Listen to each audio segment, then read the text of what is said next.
Selamat pagi Ibu. Pagi Sus. Perkenalkan saya Perawafika yang berdinas pada pagi hari ini dari jam 8 pagi sampai jam 2 siang nanti. Saya lihat gelang namanya dulu ya Bu, tolong sebutkan nama, usia dan tanggal lahirnya. Putri 12 April 1960, usia 60 tahun.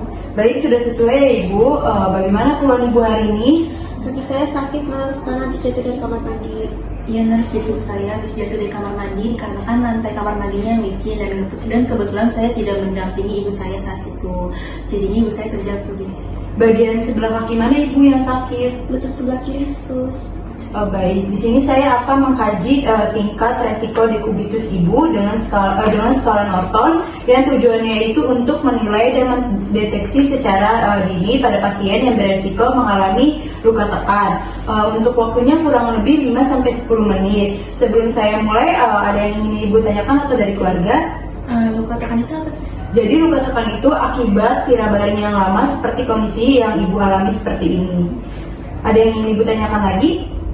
Tidak. Jika tidak ada, saya mulai ya Bu untuk pengkajian skala dekubitusnya ya Bu. Sus. Ibu, saya mulai ya Bu untuk mengkajinya. Yang pertama itu kondisi fisik Ibu yang sekarang bagaimana? Kaki saya masih sakit Nurse. Lumayan ya Ibu ya sakit ya. Masih sakit. Yang saya lihat kesadaran Ibu itu sadar penuh ya Ibu. Untuk aktivitasnya bagaimana Ibu? Untuk aktivitas dari ibu saya dibantu senang sama-sama. Dibantu oleh keluarga ya Bu? Iya. Untuk mobilitasnya itu bisa miring kanan miring kiri Ibu? Bisa Nurse, tapi masih dibantu doang. Untuk BAK-nya buang air kecil dan buang air besarnya itu sering atau jarang-jarang Ibu? Jarang-jarang. Baik Ibu, dari hasil pengkajian yang tadi untuk kondisi fisiknya itu lumayan ya Ibu, skornya itu 3. Yang untuk kesadarannya itu sadar penuh, yang artinya kompospertis, ya itu hasilnya atau skornya 4 ya Ibu. Dan untuk aktivitasnya karena Ibu masih dibantu oleh keluarga, jadi Ibu terbatas di tempat tidur, jadi skornya itu 1 ya Bu. Dan untuk mobilitasnya karena Ibu masih bisa miring kanan miring kiri, walaupun dibantu oleh keluarga, tetapi itu sangat terbatas ya Ibu, skornya itu 2. Dan untuk BAK dan BAB-nya dikarenakan Ibu kadang-kadang BAK-nya, jadi skornya 3 ya Ibu. Jadi total skor penilaian resiko dekubitus pada ibunya yaitu 13, yang artinya itu resiko sedang ya Ibu. Baik, sebelum saya kembali ke ruangan, ada yang ingin Ibu tanyakan? Tidak ada. Baik, jika tidak ada yang ingin ditanyakan, saya akan kembali ke ruangan nurse station. Kalau Ibu butuh apa-apa, tinggal pencet bel di sebelah kanan Ibu ya Bu. Saya permisi, selamat pagi. Terima kasih.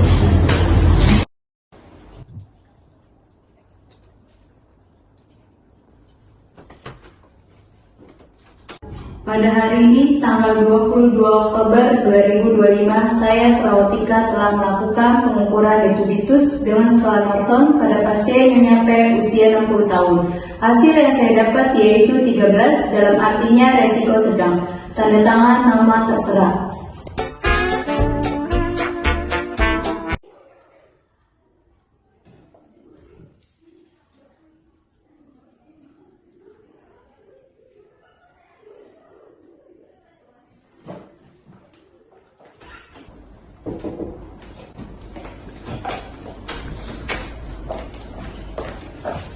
Selamat pagi Ibu. Perkenalkan saya Perawafika yang bertugas pada pagi hari ini dari pukul 7 sampai pukul 12 siang.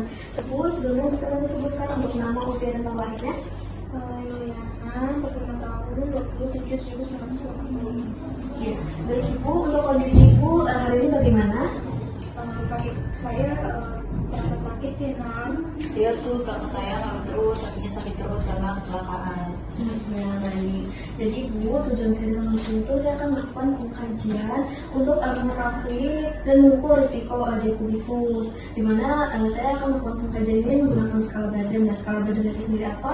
Jadi skala badan itu bukan alat ukur untuk mengetahui adanya luka tekan atau risiko dekubitus. Karena aktivitas itu hanya berbahaya saja.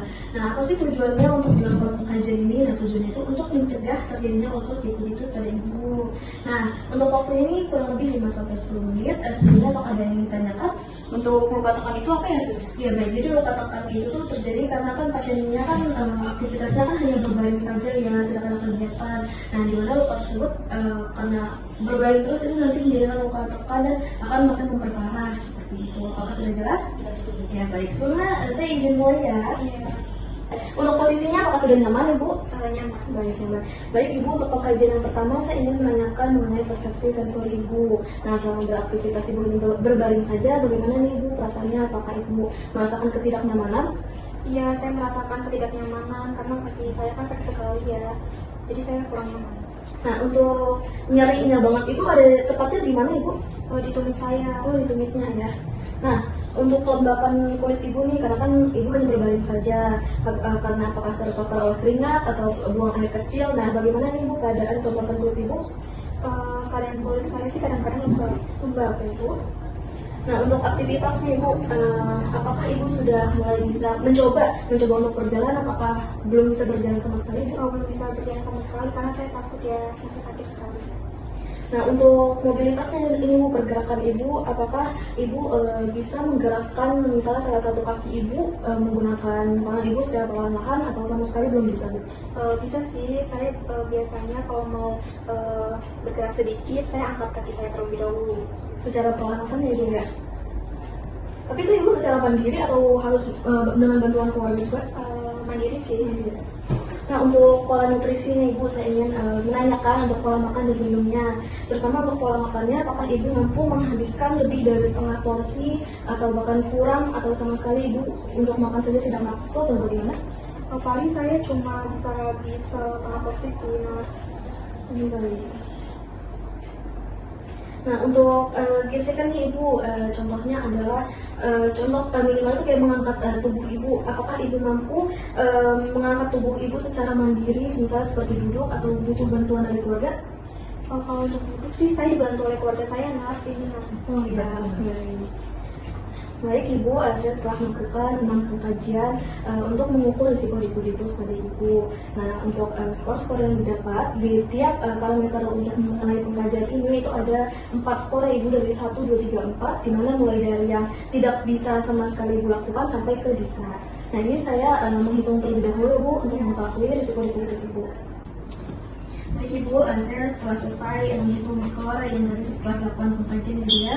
Sebelumnya saya ingin menjelaskan terlebih dahulu nih Ibu, untuk risiko likuiditas itu ada risiko likuiditas rendah di mana hasil skor itu di atas 20. Nah, untuk risiko yang sedangnya itu skornya 16 sampai 20. Untuk risiko tingginya ini skornya 11 sampai 15, dan untuk risiko yang sangat tinggi ini tuh skor itu kurang dari 10. Nah, dari hasil pengkajian yang telah kita lakukan, saya ingin menjelaskan Ibu ya. Hasil yang pertama, persepsi sensor itu skor Ibu itu ada 4, kelembapannya itu 3, aktivitasnya itu ada skornya 2, mobilitas skornya 3, nutrisi skornya 3, dan yang terakhir gesekan itu skornya 3. Jadi keseluruhan totalnya didapat itu 18.000, dan dapat disimpulkan bahwa risiko likuiditas pada Ibu yaitu risiko likuiditas sedang.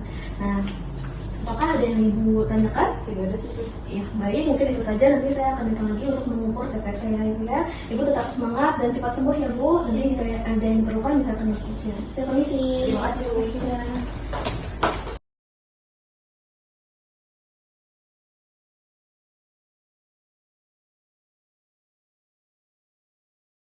Pada hari ini, tanggal 22 Oktober 2025, saya Perawat Vera telah melakukan pengkajian untuk mengukur risiko likuiditas menggunakan skala Braden pada nilai Y usia 45 tahun. Untuk respon yang didapat yaitu skor risiko likuiditasnya menunjukkan skor 18, yaitu risiko likuiditas sedang. Tanda tangan nama terang.